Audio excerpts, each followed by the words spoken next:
everyone. Thank you all for joining us today. I am Ornetta Hall, Women's Healthcare and Wellness Chairman. I'd like to introduce our Vice President, Dr. Sharon Crockett-Ray, to give us our introduction. Thank you, Chairman Ornetta Hall. Good morning. On behalf of President Marilyn Stanton White and the entire Women's Healthcare and Wellness Committee, welcome. Welcome to the Alpha to Omega Summer Reading Session to address relational intelligence. Relationships are extremely important to each of us. We thrive, develop, and grow based on our interactions with one another. Friendships and relationships don't get older, they get richer and deeper and more valuable. So please sit back, relax, engage, and enjoy our summer reading session. Again, you are indeed welcome. Thank you, Madam Vice President, for that warm welcome. I think you summed it up pretty well. So we normally ask ourselves, does the quality of our relationships determine the quality of our lives? That is a great question we should all reflect on. The ability to learn, understand, and comprehend knowledge as it relates to interpersonal dynamics fall under the terms of relational intelligence. As spiritual beings, this may be one of the most valuable skills to learn at an early age with continued growth throughout life. So today, I hope that we can leave here with knowledge of how to be better stewards of our life and relationships. I'll turn it over to Ms. Crystal Spears as we move into our trivia question. Good morning, everyone. Before we move into a little bit of trivia, I did want to kind of introduce some of our moderators today, just so that you can put a picture to the face or the name to the face. I'll introduce some of our moderators, and then we'll get started with some of our icebreaker questions for today and just kind of get us in the right mindset of speaking about relational intelligence. I know I look a little bit crazy with my headphones this morning. It's a busy house this morning, and so I'm sure you guys are used to that throughout the Zoom world that we have right now. So just bear with me as I introduce our moderators. And it's so great to see beautiful faces this morning. Today we have Dr. Langston Clark here with us. Dr. Langston Clark is an associate professor at the University of Texas at San Antonio in the College of Education and Human Development and the College of Health, Community, and Policy. Langston completed his PhD in Curriculum and Instruction with a concentration in Physical Education Teacher Education, it's PETE, at the University of Texas at Austin. Before obtaining his PhD, he received a Master's of Arts in Adapted Physical Education from The Ohio State University and a Bachelor's of Science in Physical Education from North Carolina Agricultural and Technical State University, A&T. Given his experience as an undergraduate at A&T, a historically Black college university, he has developed a passion for the continued development and elevation of minority-serving institutions. Dr. Clark's research focuses on the training of Black physical educators and kinesiologists at HBCUs. His other research interest includes the intersections of athletics, race, and education. Dr. Clark also has a strong personal commitment to increasing the equality of Black experience in higher education. Langston is also, or Dr. Clark is also the creator and founder of Entrepreneurial Appetite. So if you haven't experienced one of his events yet, it's a must-see. I'll let him speak a little bit more about it a little bit later to give you a little bit of insight on what that looks like in some of his upcoming events. So if you would please give a round of applause or Zoom reaction to Dr. Clark. Yay! Thank you. And I'll introduce our other moderator for today as well. And thank you for adding that to the chat too, welcoming Dr. Clark. Our second moderator for today is Carla Hunter. She is a qualified mental health professional who has dedicated over 18 years of her life to the service of special populations. After graduating high school and leaving her hometown of Grambling, Louisiana, she joined the United States Air Force, where she served honorably for over 10 years. While in the military, she discovered her interest in mental health counseling and marriage and relationship dynamics. So upon leaving the military, Carla went on to pursue her bachelor's degree in psychology from the University of Incarnate Word. Immediately afterwards, she accepted a position as a child protective service investigator with the Texas Department of Protective Services, where she assisted children and families during challenging times. After seeing so many families in distress, Carla decided to pursue her master's degree in social work. God had other plans, so instead she was led to pursue her master's degree in marriage and family therapy from Our Lady of the Lake University, where she gained experience in individual, couples, and family therapy. During her time at Our Lady of the Lake, she was able to intern at the university's Counseling Center and Family Service Association of San Antonio, providing therapy to marginalized communities. Carla Hunter is currently a children's mental behavioral care manager with Yes Waiver program at the Center for Healthcare Services as she pursues her FT licensure. Please give a warm welcome and some of your Zoom reactions to our other moderator, Carla Hunter. Yay! All right. So just so that we frame our mind and thoughts around the conversation today, I hope you guys had an opportunity to enjoy our book for the summer, Relational Intelligence. I wanted to pose a couple of questions for you just so that we can frame our conversation for today. So right now, as you see our screen, we're beginning to share one of our poll questions with you. And what we want you to do is look into the chat. There has been a link that is dropped there for you to navigate to, or you can use the prompts at the top of the screen that you see, going to pollev.com/Ornetta Hall 579.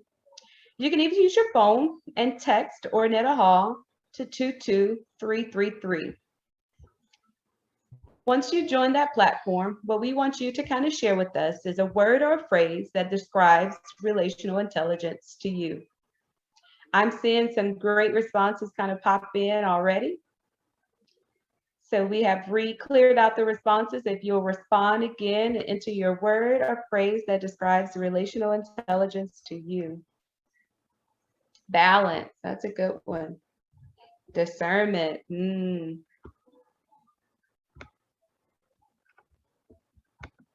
Approach, yes, definitely. Oh, those are some great ones. Alignment, awareness, communication, authentic, empathy, balance. These are some good responses coming in. Keep them coming. What does relational intelligence mean to you? How do you describe that?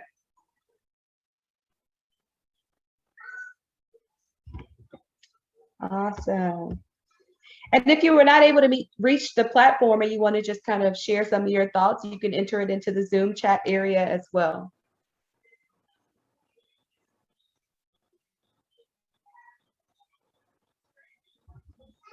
Awesome job. Reciprocity, look at that one. Placement. Perspective, definitely. Grace. These are awesome. So as we transition, we wanted to ask you one more question, just kind of considering some of the topics that we explored throughout the book. I want you to think about when considering individuals aligned in your inner circle, what are some of your personal qualities and characteristics that you like to see from those individuals in your circle? So again, when considering individuals aligned in your inner circle, what personal qualities or characteristics do you typically look for? Once it appears on the screen again, then I want you guys to follow that prompt information again to go to pollev.com and jot down some of your responses. Honesty, loyalty, awesome. Giving heart. These are some good ones. Some I didn't think about, so that's awesome.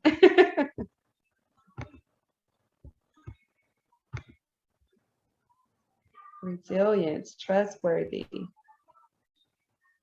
And again, if you're not able to reach the platform and you want to drop it into the chat, that looks good as well. Accountability, that's good. Open-minded, definitely key in my circle, so that's good. Trust, freedom, encouragement, support, keeping it real. My sisters that know me know that I that's one of my strengths. I keep it real. Thank you guys. Keep them coming. This is awesome. Service, a good listener, sense of humor. That's awesome. Vulnerability. That's pretty hard to do sometimes. I like that someone threw that out there. That's awesome. They have to be motivated. Encouragement. That's awesome. Longevity. That's awesome. I see that in the chat. Perfect. Well, thank you all for participating in some little icebreaker today. It's good to kind of see the thoughts of our participants that are already here with us so that we can continue the discussion of what we feel is most important when we talk about relational intelligence. And what is relational intelligence? How do you strengthen that? Or do you need to strengthen, do you need to improve in that area? So I'm glad that you guys joined us for that brief icebreaker. At this time, I'm going to pass it over to Dr. Clark as we begin our discussion of the book.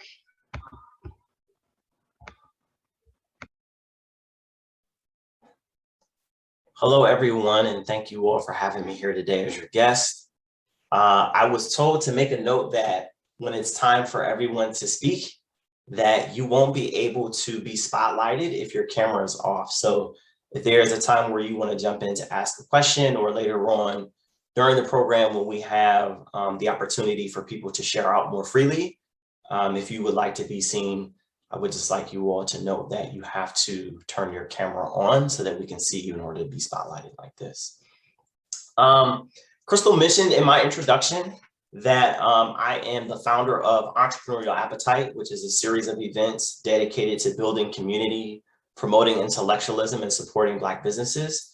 And for this month, on September 30th, I believe is the last Thursday of the month, we are hosting an author named Adam Serwer, who writes for The Atlantic. So those of you who may be aware of Ta-Nehisi Coates, he wrote his sort of seminal text about the case for reparations as a writer for The Atlantic. So it's one of the more prominent news magazines that has been in existence since the late 1800s.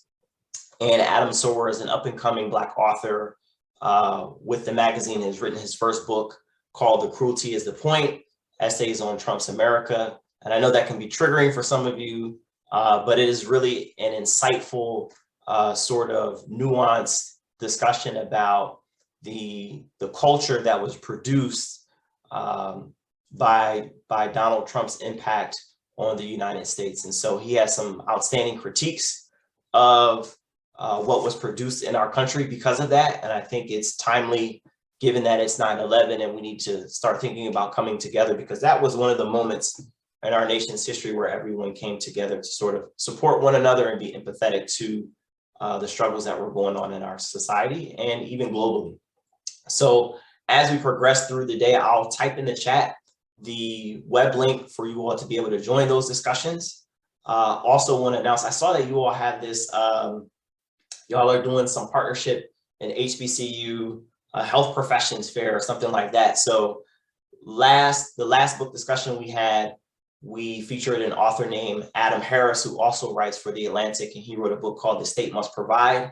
But that was the first time that the book club, that is Entrepreneurial Appetite, actually partnered with an endowment that I started with two of my fellow alumni from North Carolina A&T to support our HBCUs. So 10% of what the book club, what our events make go to support the endowment that we started to support graduate education for students at my alma mater. So as I said, later on, I'll type in the chat the information about that event. I welcome all of you to come and to join us every month as we have these discussions with Black authors and Black entrepreneurs.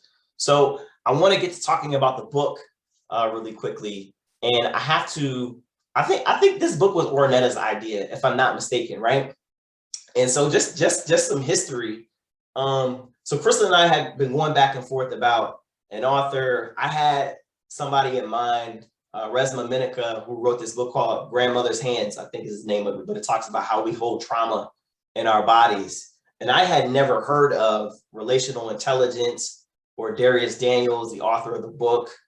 So, in my ego, I'm like, I host book discussions all the time. I could get the author, all of that.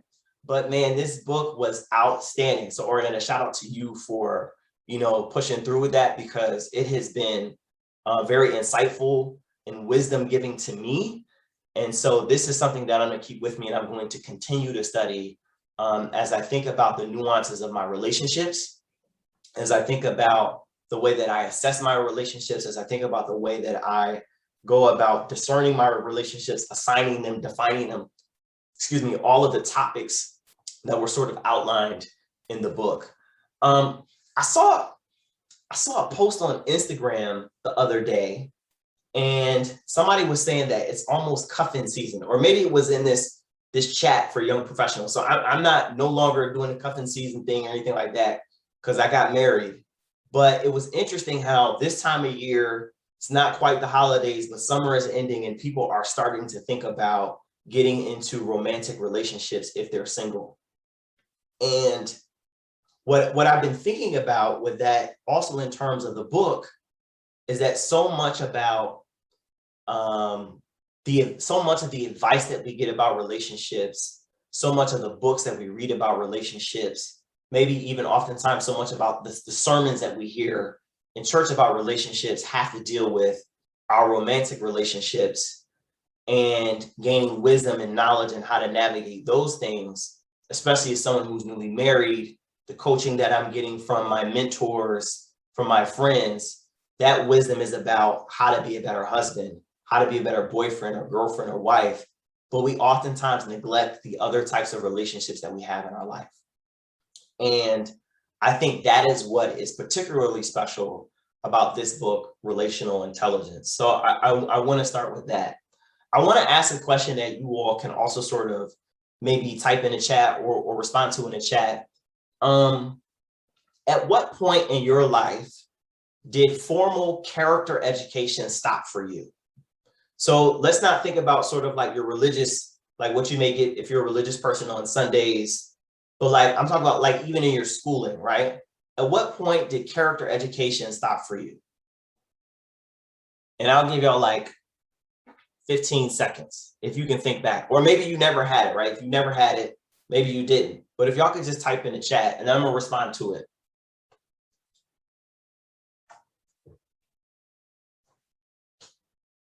Celestia said preschool. Ray said age 12 to 13. LaBrittany said it hasn't stopped for me. So LaBrittany, if you could type for me, where is it still happening for you? Like what sort of context is it still happening for you in? And Patricia said the same thing. It's an ongoing process, right? Okay, ongoing. So when I was reading this book, I was thinking about how, for me, I think almost in elementary school is when I stopped getting formal character education. When I stopped getting someone tell me this is how you decide to be a good friend. And oftentimes it stops at being a good friend. And LaBrittany just mentioned that it happens in her personal studies, right? So we stopped talking about our character education, middle school at the latest, and then it's left up to us for the rest of our lives to be able to define, discern, and align our relationships. But we get all this other learning, right? Those of us who decided to go to college, right? We get we get formal education in college about how to be a good professional, right? How to be good at our craft. If you went into the military, you learn how to be a good soldier or a good servant to your country. Or if we're doing job interviews, right? And you have to send your resume and people talk about the type of training that they've gotten. And it's all about who they are professionally in terms of their skill, but we don't ask people how they have been trained or continue to think about their development as good human beings who demonstrate great character that can manifest as relational intelligence. So that was another important part to me that made this book important, is because it is a tool that allows us to continue our education, our character education through our personal studies, to keep it as something that is ongoing. And I think about fraternities and sororities and other organizations that maybe that this is something that could be a template for the usage of how we sort of continue to develop holistically as relational beings in our formal organizations. So I just want to mention those things. Something else I want to talk about is the outline of the book, because I think the outline of the book is important for us to understand what the author was thinking about as he was constructing these ideas. So part 1 is talking about defining your relationships. Part 2 talks about discerning your relationships. Part 3 is about aligning your relationships. And the 4th part is about assessing your relationships. And so I want to begin with part 1. And there are 4 distinct categories that are mentioned in part 1. Friends, associates, assignments, and advisors. And oftentimes, I think we focus a lot on, if it's not a romantic relationship, we focus on the context of our friendships, which is something that he talks about in the book. And I think oftentimes we assume that people are our friends that really aren't.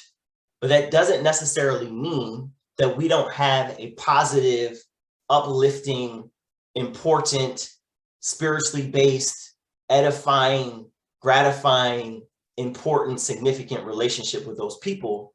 But it's important for us to understand that we need to define what our relationships are.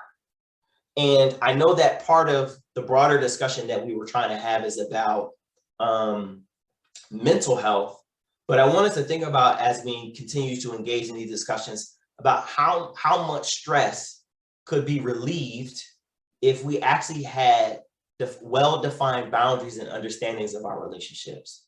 Have you ever had someone who thought they were your friend, but they were really your mentee, right? And so maybe the mentee, right, in the context of this book, is the assignment, okay? The mentor is the advisor. If you've ever had one of your assignments approach you like they're friends with you, you may feel like you've been disrespected, right? Because we haven't effectively communicated the boundaries and the parameters for our relationships. Likewise, relationships change, and this is something that was mentioned in the book. You may have someone who was a friend who is now approaching you as if you should be their advisor. And so you have to be aware enough and mindful enough to know that you are no longer this person's friend, but that doesn't diminish the love that you have for them. And I think sometimes we think about our relationships and defining our relationships in terms of power and not in terms of love, which is something that the author talked about that I thought was amazing, because the foundation for the way that he asked us to interact with others in defining, discerning, and aligning our relationships is love. Rather than thinking about the mentor-mentee relationship as I have power and authority over you, is that there are specific sort of duties that I have for you as a mentor or as an assignment, as an associate or a friend, that aren't necessarily based on the fact that I'm always just telling you what to do and you have to do as I command. So I thought that that was something that was maybe not spelled out explicitly, but it's definitely a theme that recurs throughout the book. Another important part, if we go to part 2, is discerning your relationships. And so this idea of reflection has its own chapter, but it also plays throughout the book in terms of us understanding who we are in order to understand the context for our relationships. This idea of evaluation, which is called fruit inspection. And I know that there's that common quote from the Bible where you judge a tree by its fruit, right? And I think oftentimes we look at judging trees by their fruit to say that this fruit could be rotten, this fruit could be ripe, but maybe not understanding that different trees bear different fruit, right? So what you thought was an apple tree could be a pear tree. So who your friend is isn't your friend, they're really your mentor. An avocado tree is not the same as a lime tree, right? So who you thought was your friend is really your associate. And so you have to understand that you can't tell associates everything about your life because their relationship with you is not the same as someone who your friend is. So I thought the idea of discerning your relationships, clarifying your relationships, and accepting what your relationships are in terms of how they're defined was something that was very important. And the author does a good job of laying out what those processes are. This last part about aligning your relationships was crucial because if you have a definition of what your relationships are, if you have a discerning of what your relationships are, but you don't align them, then there's still the potential for tension in your relationships because not everyone is supposed to be in the same place in your life. So your mentor shouldn't be in the same place as your friend, right? And you have to be able to communicate that alignment with people in an effective way. And one of the things that I thought was very interesting in this section was, and this goes back to what I was saying about how we approach romantic relationships. At some point when you're courting someone, there's the conversation about, I'm interested in you, you're interested in me, how can we go steady, right? How do you ask someone to be your boyfriend, your girlfriend, your fiance, your husband, your wife, whatever? That's pretty much spelled out for us pretty clearly.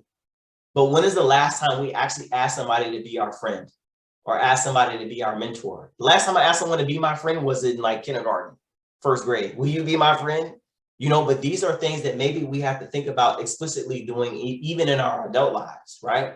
I see you as someone who has high character. We've been associates for, a year now. Like, I would really like to develop a relationship with you as a friend and then put that relationship into alignment. Because oftentimes, as I said before, we misplace or misthink who is in what relationship. Now, admittedly, the last part of the book, I forgot to do it, but it's probably the most important part. And it also goes back to this idea of reflection, and it's the assessment of your relationships. And I like how it begins with, what kind of friend are you? Right? Because oftentimes we always look at the other person as what their limitations are or where their place in our life is, but we don't always assess what we are bringing to the relationship. And so I think that that is foundational in our process for understanding who we are and what we bring to the table in our relationships. And that's essentially my overview, my thoughts on the book and its importance and its significance. I have tons of other notes. Like, we literally could take one chapter of the book and do a whole discussion just on it. Like, just that first chapter on friends, we could do that. And I even think, even more importantly, the 2 chapters on associates and advisors would be fantastic as well, because the book is just full of wisdom and knowledge. And I want to give a shout out to the people who read the book, because I can tell some of y'all did, because the words that y'all were choosing to sprinkle in there were directly from the book. But one thing that if I was choosing a word to describe relational intelligence, it's this idea of wisdom. And I think early in the book, he does a quote from Proverbs where it says, walk with the wise and become wise, for a companion of fools suffers harm. And maybe the companion of fools is the foolishness in that is not understanding the context of your relationships. Maybe you think you're friends with somebody who is an advisor. Maybe you think you're friends with somebody who's an associate. Maybe you think you're friends with someone who is an assignment, and maybe that's how the foolishness comes about. So us being able to define and understand and relate and place and have wisdom about our relationships is crucial to us having healthy whole lives. Thank you.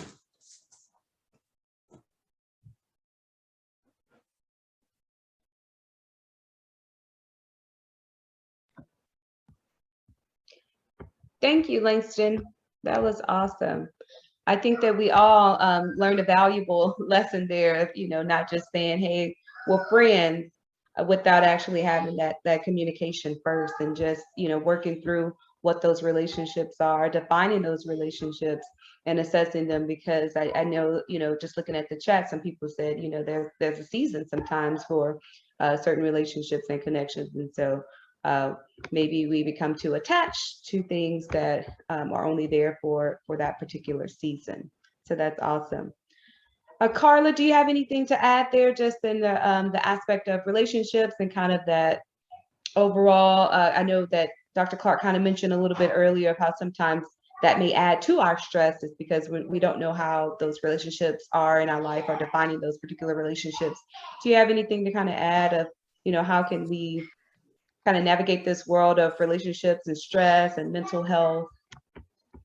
Listen, his synopsis of the book, there's nothing that I could say to go behind that would add any more value to what he said, because it was an awesome overview.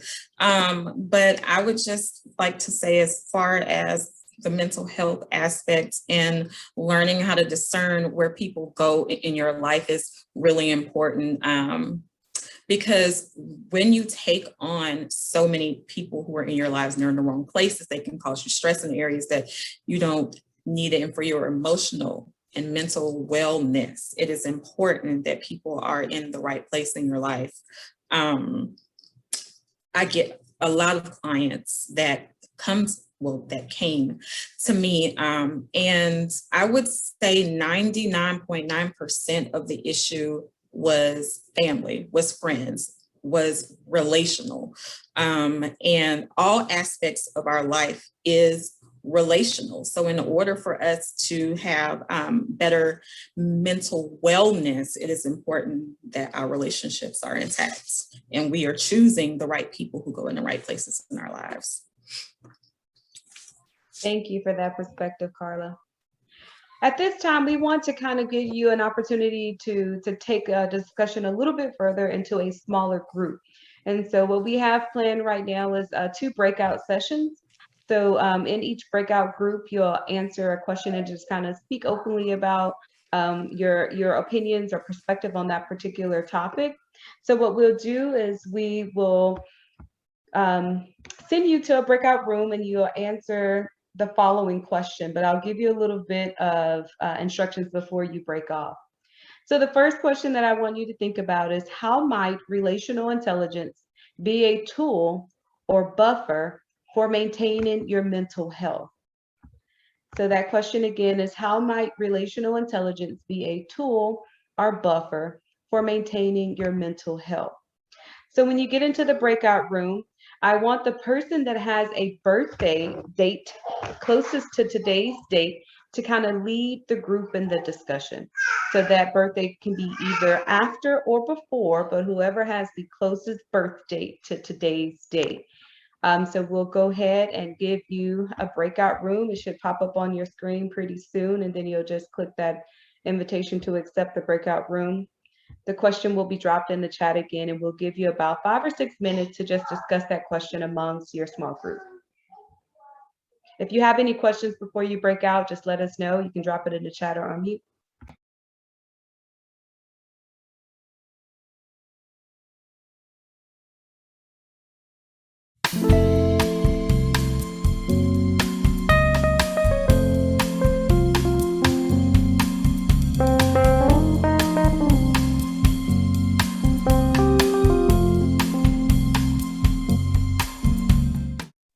Right when I was about to do that mic drop, it broke us out the group. We were having some awesome discussions, though. Everyone was kind of sad that we came back a little bit soon. So we're going to bounce you right back into your room once again, but this time we want you to focus on this question is going to be setting boundaries in professional and personal relationships. How do you set those boundaries?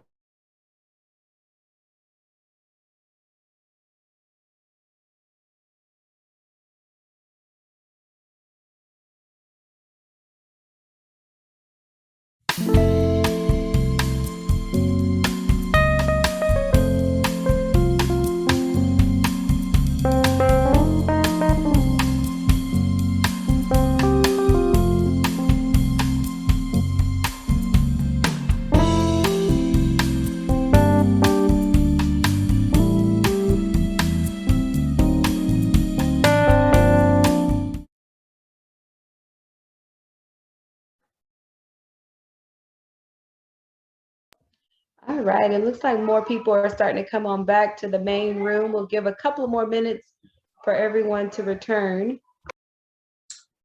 So Crystal, I'm gonna put in the chat the books that I mentioned before that we've done in my book club. And then I also included a link to one of the episodes because we take them and turn them into a podcast. So if you all are interested in some of the titles and the authors and entrepreneurs that we have spoken with before, you can check that out too.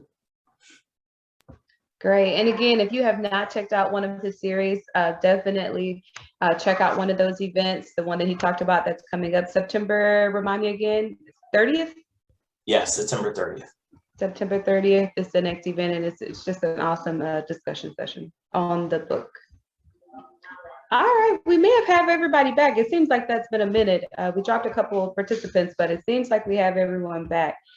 At this time, we wanted to just kind of wrap up some of the discussions of our sessions, our breakout rooms. If you want to unmute and kind of share some of the wonderful ideas and discussions that came about in your room, that'd be totally awesome. Right after that, we'll round it out with a discussion of how like those how relational intelligence is kind of intertwined and intersected with like your spiritual, mental, and emotional health. So does anyone want to kind of share some things that took place in their room, some of the awesome discussion?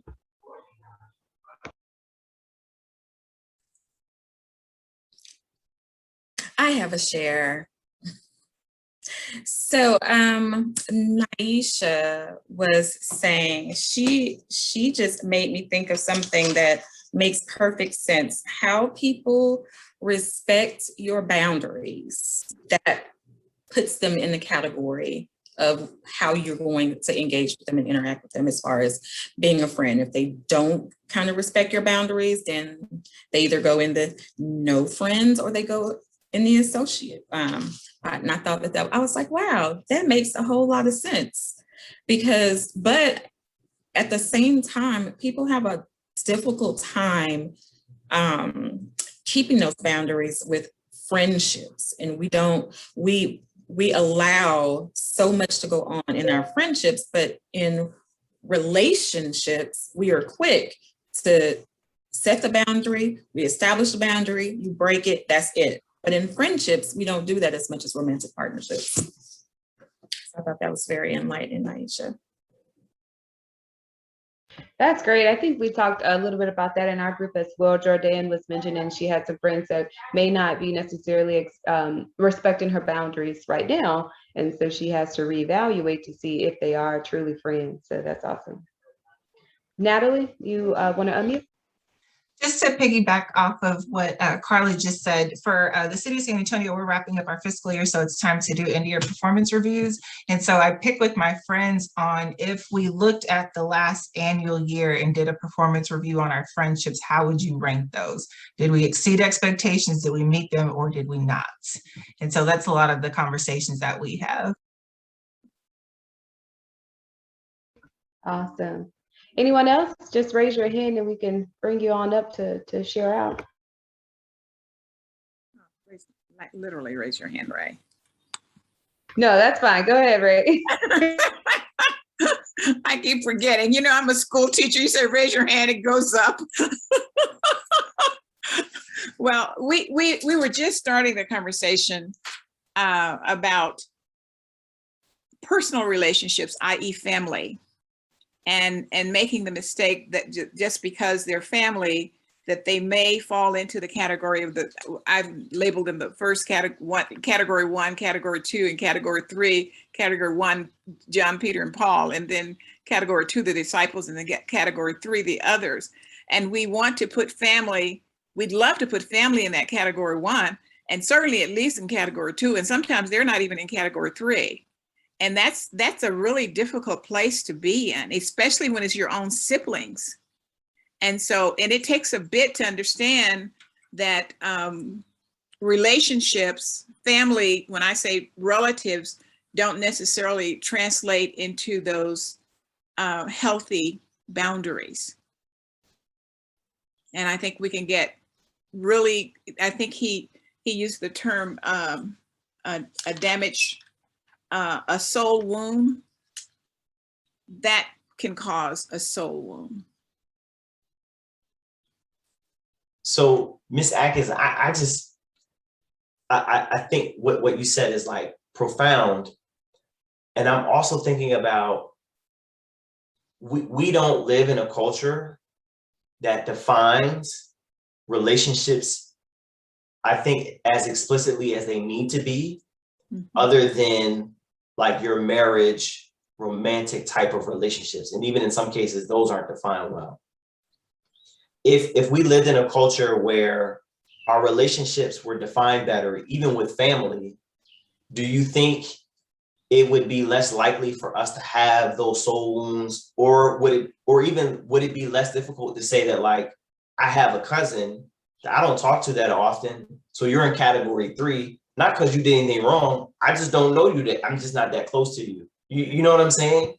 And so I'm just wondering your thoughts on, what if the way we thought about and the way we defined and were explicit about our boundaries, do you think that would make it easier? I think it makes it easier because we sometimes confuse relationships or relatives, or I'll just say your sisters and brothers, or your mother even, or your father even, with automatic love. And love means you're going to be treated in a certain way. And so when you have children who are abused, and I'm not a counselor in any way, but I worked with children, when you have children who are abused and they equate that love with the treatment of love as we know it, and they don't get it, it can be life wounding. But if we're able to understand that you love me, but you don't love, your actions don't follow the love that you're giving to me, then that's a different level of acceptance. As a matter of fact, I had to work that out as I was reading the book with a brother of mine that I'm probably just enabling, but I kept waiting for him to give me some love back, and he's just not capable of doing it. That's just my quick observation on that. So may I ask Dr. Clark and Carla another observation in reading the book? Women define relationships differently than men, and women are we're forthcoming. We tell a lot of our business right out the gate to another woman.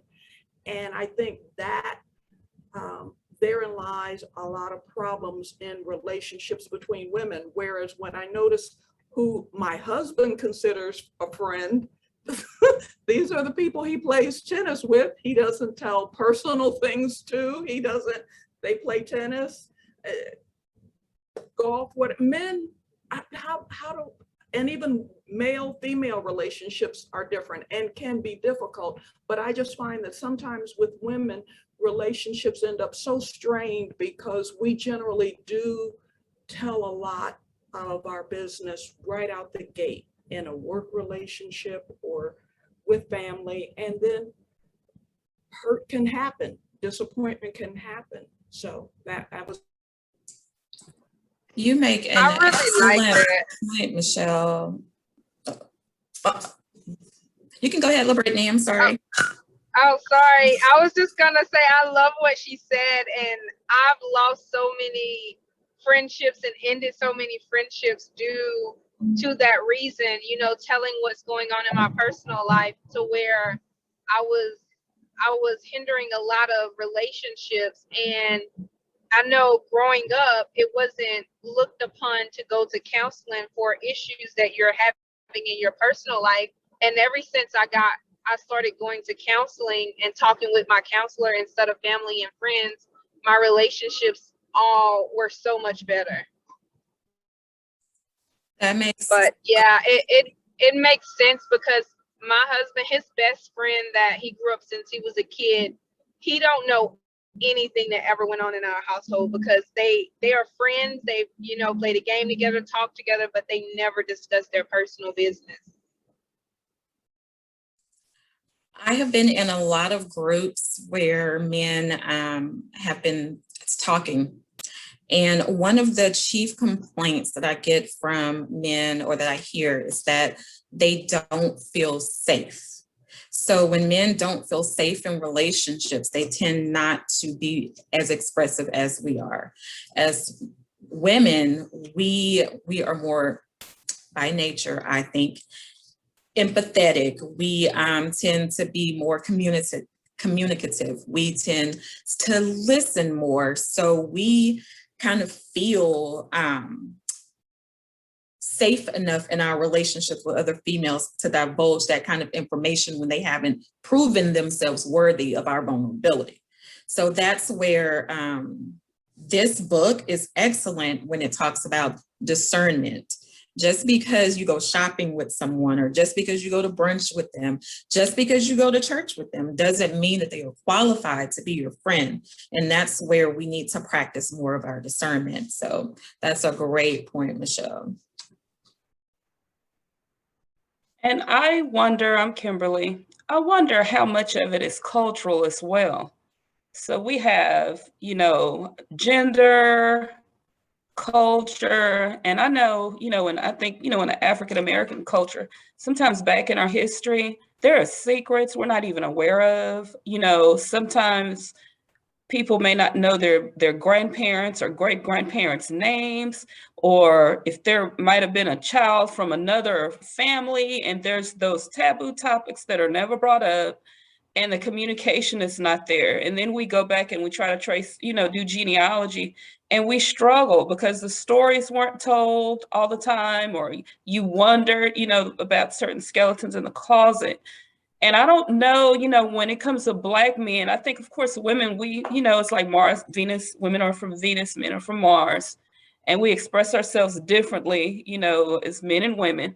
But I think that Black culture, it puts something else on top of it, because sometimes men, they're taught to be so strong, but I think women, we're taught to be strong too, because a lot of times we are the backbone in that household and that family. And these days, a broken family, a lot of times trying to hold it together.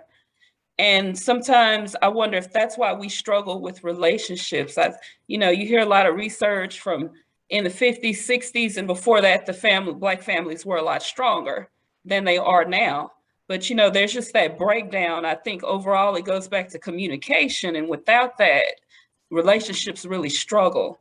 And that's something that I think we need to teach within our culture when our kids, you know, our little preschoolers are growing up now, that they need to learn that from somewhere. And sometimes they don't have that anymore. You know, a lot of times the grandmothers can be really, really young too these days. And so sometimes they don't have that same culture that we had if you know, grew up in some earlier times. Yeah, thank you for that. I know Naisha had her hand up for a second if you want to pop in, and then we'll go to Patricia. Sure, thank you for remembering that, Crystal. I'm Naisha. To add on to what Kimberly was just sharing, I think that an additional layer is what Dr. Daniels talked about in the text of like checking in with self and really being cognizant of what our emotions are trying to tell us. And if we're being real about the Black community and its connection to mental and emotional health, I think that oftentimes that's the conversation that, like Kimberly was saying, goes very much unsaid. And so one question that Dr. Dharius posed was, what is my heart trying to tell me? And I think that women or men, if we are intentional about checking in with self and thinking about like, all right, how am I feeling when I walk away from this person? Am I feeling like I overshared? Am I feeling like the reciprocity was there? Am I feeling happy and energized by the conversations that we're having? Or am I feeling like I'm giving parts of myself away without reward? I think that if we truly take a step back and start to like evaluate and ask ourselves those questions, then it opens us up to more reciprocity and more healthy relationships. That's awesome. Patricia, do you want to share? Yes, just to kind of compliment what everyone has said so far. I mean, I think everything's on point and I just totally agree. But I think one thing that I have learned through the years is everybody feels love differently. You know, and sometimes we have conflicts because we want to give people what we think is love. And then they have a different definition of what love is and what love feels like.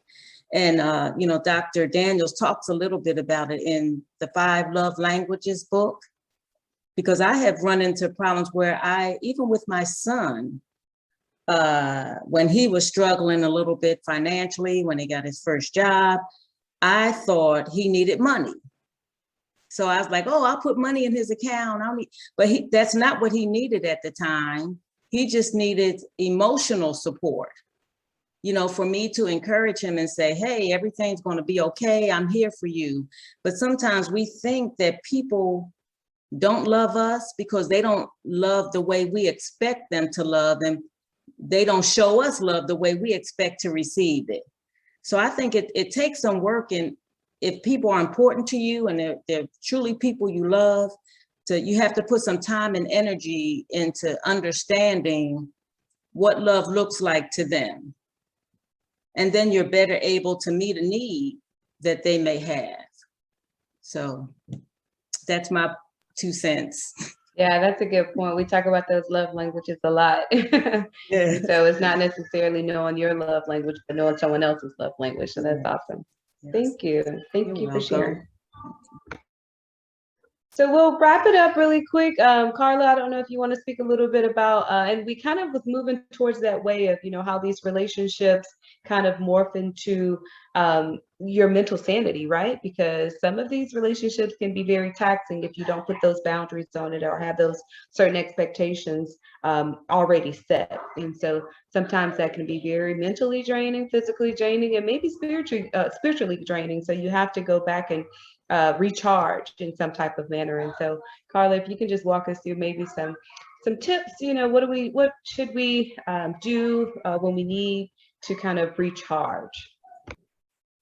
Thank you, Crystal. That's an excellent question. So as I was reading the book and trying to compare it to things that I've already learned either in school or with experience with my own friends, one thing that he said was boundaries are what you are going to do and not what other people are going to do. So I think we put unnecessary stress onto ourselves because we expect these people who are in our lives to abide by our boundaries by doing something, by taking an action when it's really not for them per se, it's for us. So I think we need to learn how to communicate our boundaries.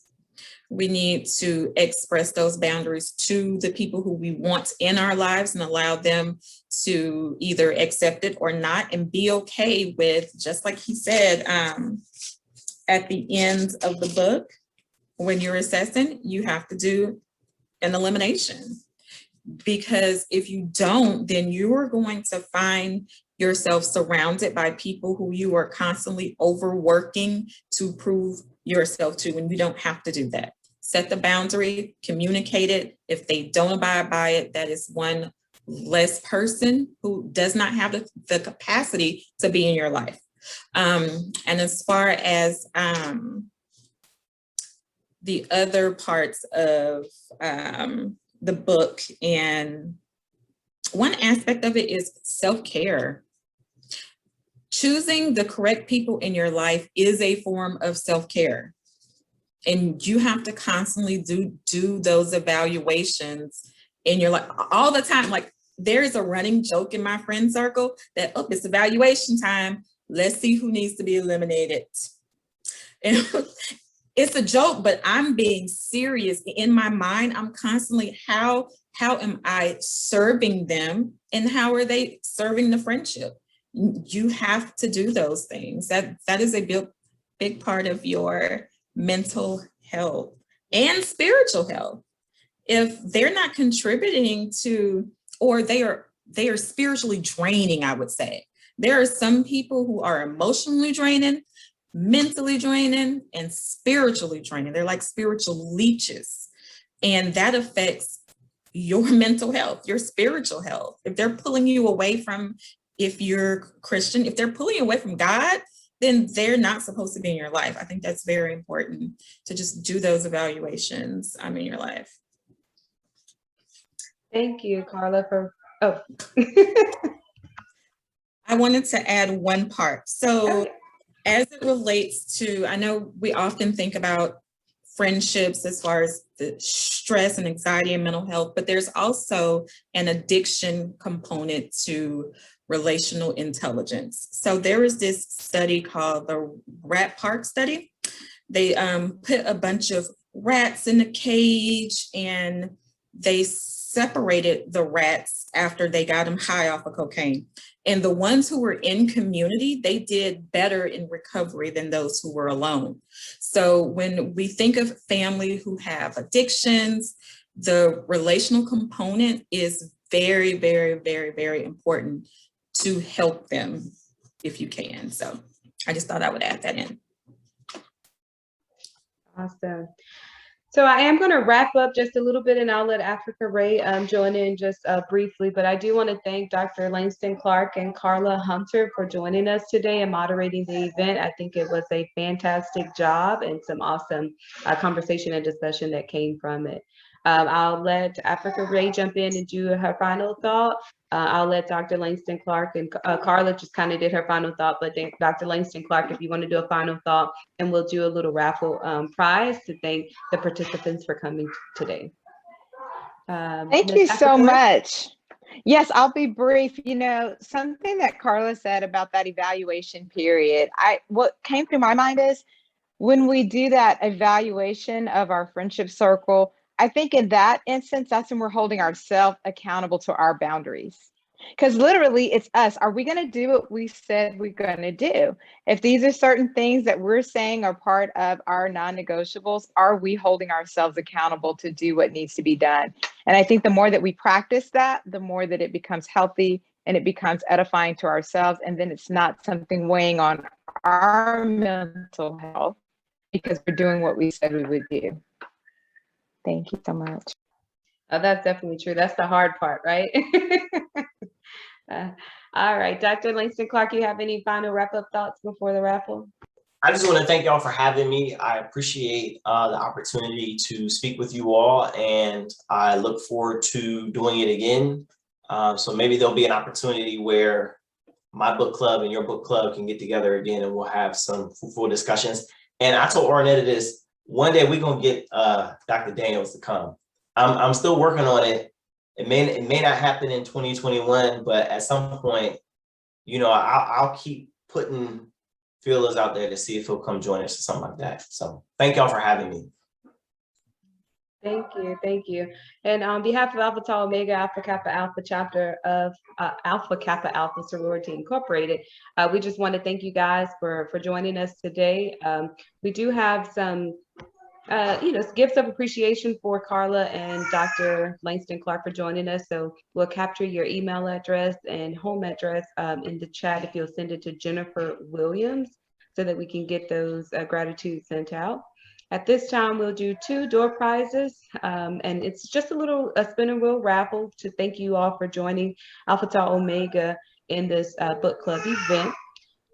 The prize, both of the prizes are going to be a gift card to a Black-owned bookstore so that you can continue your studies and immerse yourself in some more awesome African-American authors. So I am going to share my screen. Miss Crystal, before you share your screen, can we have a word from Dr. Sharon Crockett Ray? Yeah. Before we do our raffle, and then we'll wrap it up. Thank you, ma'am. Okay, let me publicly say kudos to Crystal Spears. Crystal, thank you for your leadership. This has been a phenomenal book club session. Dr. Clark and Carla Hunter, thank you for touching our lives with the beauty and importance of friendships and relationships. This book and discussion brought to the forefront the need for us to maintain our mental health by protecting ourselves with established boundaries. So we've all walked away with something. Thank you. Thank you. And I will just post this really quickly. So what I did was I took the names of the registration. So if your name is not on here, I apologize. This is from our beginning registration. There may be a couple of participants that are no longer here, but you have to be here to win. So if your name pops up, please let us know so we can get you your prize. You'll drop your address and your home address and email address in the chat to Jennifer Williams. Here we go.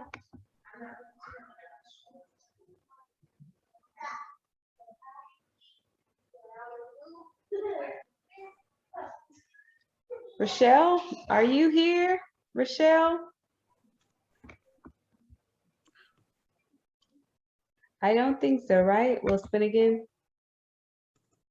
This is what happens when you have so many names on the wheel. We're gonna be spinning like 10 times. Oh, yay, Africa Ray. If you will drop again your home address and email address in the chat to Jennifer Williams, congratulations.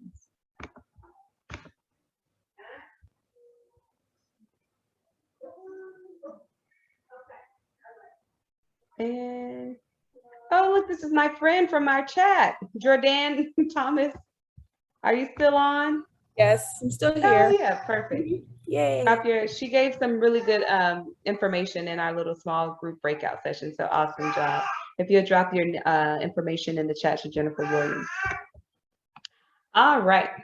So thank you guys again for joining us on behalf of Alpha Tau Omega chapter of Alpha Kappa Alpha Sorority Incorporated. We really enjoyed our time together this morning. I know it's early, so I thank you all for joining us and just participating in all of the wonderful discussion. Hopefully you got some really good insight on what relational intelligence is and some strategies and tips to help you kind of navigate in this world of setting those boundaries for your professional and personal relationships. I thank you guys and have a great day.